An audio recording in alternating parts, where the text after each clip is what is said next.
back on the Bossman Show, talking Patriot League basketball with Lafayette Leopards coach Mike McGarvey here with me. Mike, what's up, man? How things up there in Easton? Everything is great, JR. Thanks for having me on. Appreciate being here with you this morning. Anytime, man. And so, how's it feel, man? You previously were head coaching in your past life, man. So now you're back in the saddle again, man. So how's it feel to get back to running your own program again? It's great. I mean, having the opportunity to be a head coach in the past, I think has prepared me well for taking over last spring and then, transition into this year and thinking about the future. It's been a fun journey and, we have a great team returning. We have great staff returning. So I'm excited to get started. And I saw you guys made a run to the championship game last year. You played Colgate, Matt Langle. He's always tough to beat those guys up there, man. But just knowing what you all went through, unfortunately, what happened, transitioning from Mike, the other Mike to you now. So just seeing your guys persevere and push through that, man. How happy were you to see what your guys did? Maybe that late push. Yeah, it was great for them. There was a big change in their world, obviously, and all of us were going through that. And to see them have the success on the court and become closer in the locker room, as a coach, that's what you want for the players, that you have a chance to mentor and be around. So seeing their success and seeing all the hard work that they put in all season long come to fruition, have a chance to play in a championship game.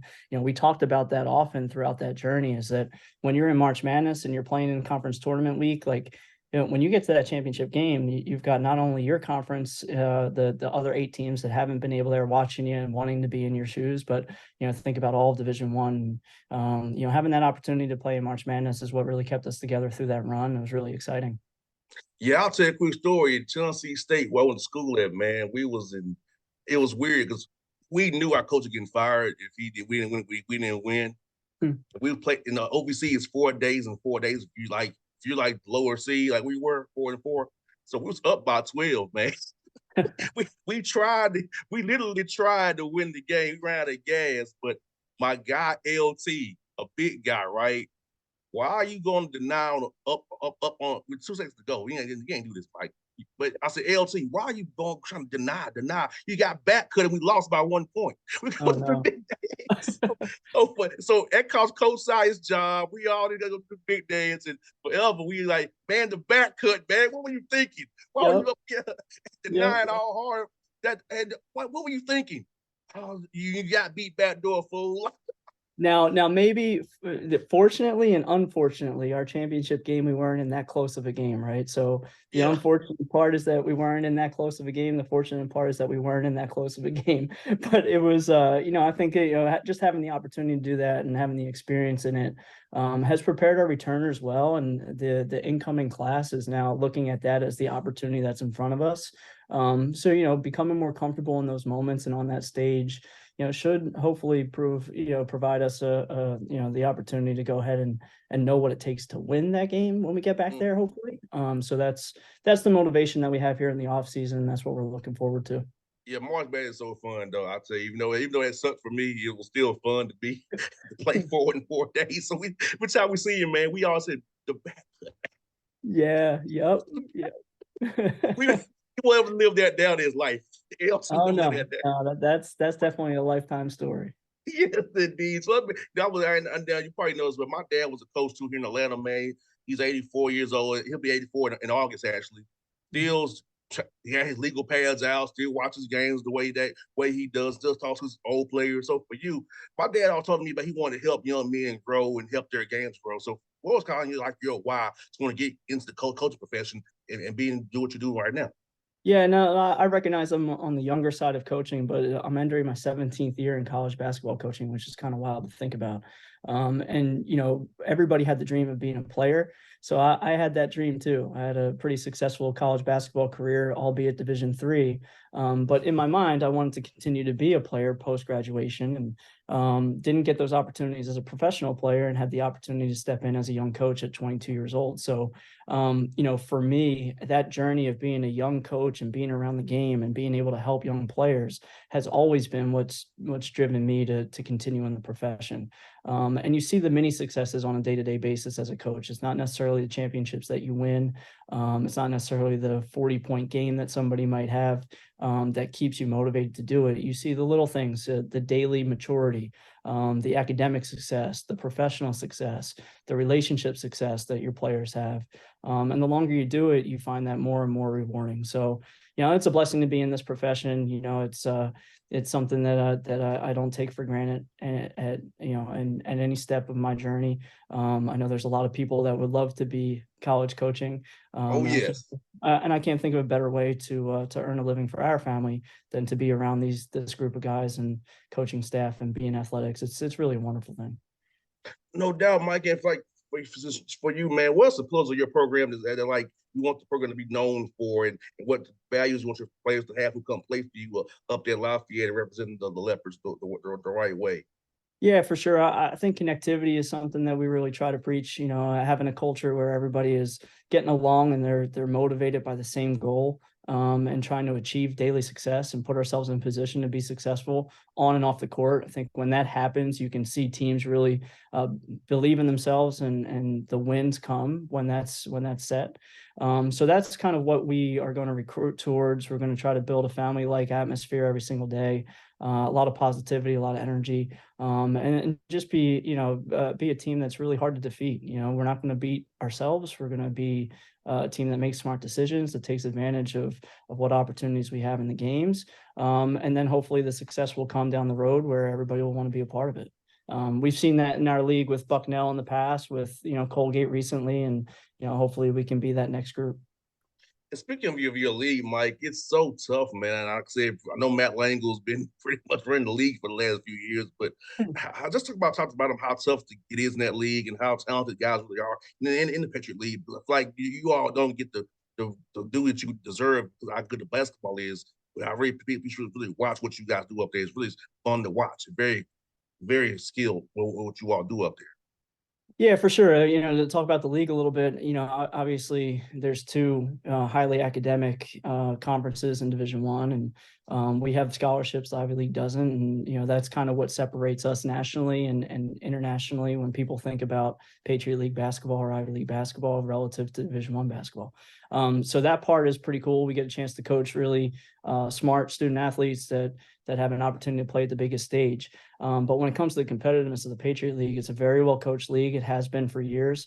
There's skill basically at every single position, and it's hard to win. I think it's hard to win across the board in all sports and all of athletics, but specifically to Patriot League basketball, night in and night out, whether you're at home or on the road, you know that you're going to be in for a journey because the teams are going to be very well prepared, very skilled, and hard to beat. 100%. And let me ask you this, Mike, how has the transfer portal helped you all get guys who you usually would not even get, be able to present to them what you all are about and give you opportunity to come up there and play? Because I feel like it has its downside too, but also helps the mid majors too, where you go out and reach out to guys and maybe sell them on something different. Because if you go to Power Five, you might not even play. Coming for you guys, make it actually play and get you a contract over in Europe and have success up for the future. Because I always tell young men, out of the sky does not lie. Put out good tape, people will find you. Yeah. I think it's been really beneficial. We've had a couple starters that have come from higher programs in the last year. We've got another player coming in next year from the transfer portal as well. And I think one of the advantages for transfers coming into a school like Lafayette is that there's an opportunity on the basketball side of things that they might not have had at the ACC level or at the West Coast Conference level, so be it.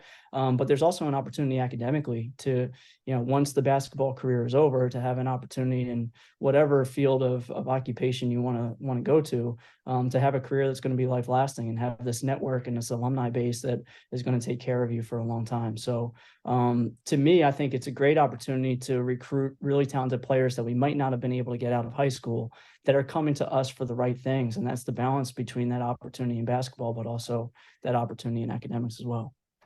How's workouts been going from the spring and through the summer here? Because I feel like when I played, man, there's some times where you got better.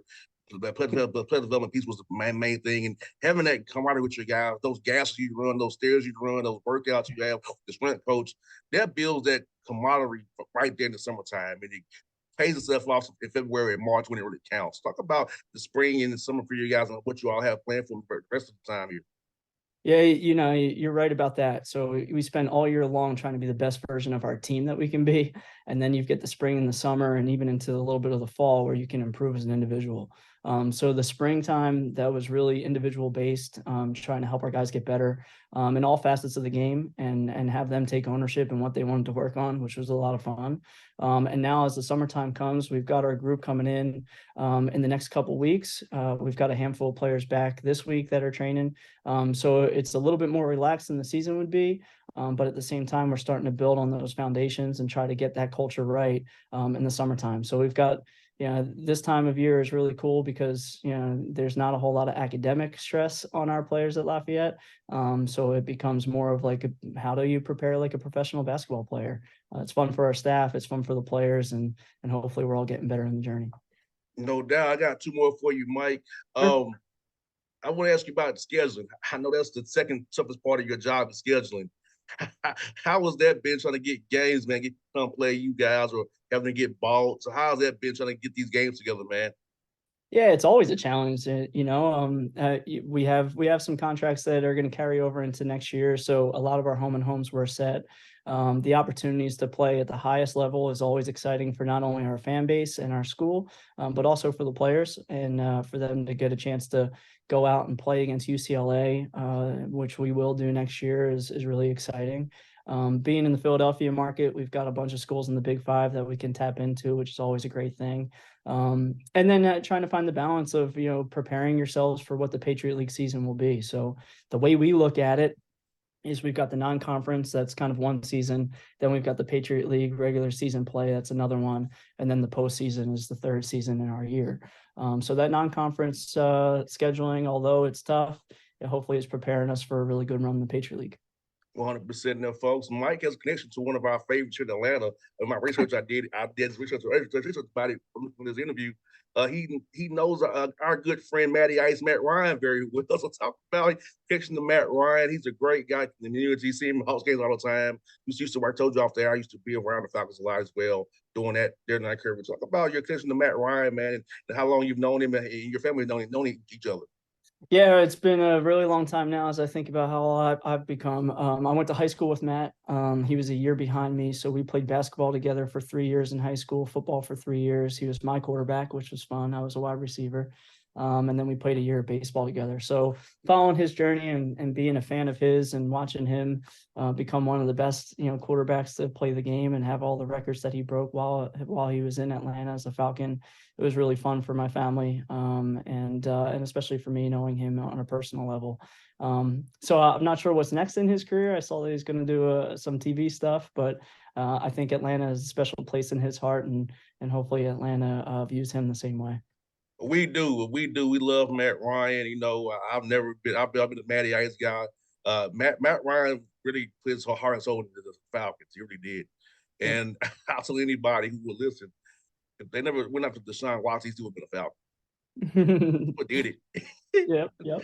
Deshaun Watson made him say, "Get me out of here." It wasn't because he didn't want to be here. Trust me.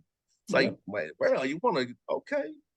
He's all Yep. right. So, but nah, I love Matt Ryan. I'm happy for him. I think the Buccaneers should maybe sign him. You have Baker Mayfield and Kyle Trask. Matt Ryan's better. Or the Raiders with Garoppolo's foot. I see an opportunity, maybe for the Raiders or the Cardinals could use him to Murray gets back, the ACL. So I see some options for Matt Ryan if the team will call him. I see some good spots for him, maybe, Mike. Yeah, no, and look, he'd be an asset to any franchise that wants him to be their quarterback. So that's my guy. I think he's got some football left in him, of course, but you know, he's a family man. He's got some other opportunities. So I just wish him the best in whatever he chooses to do.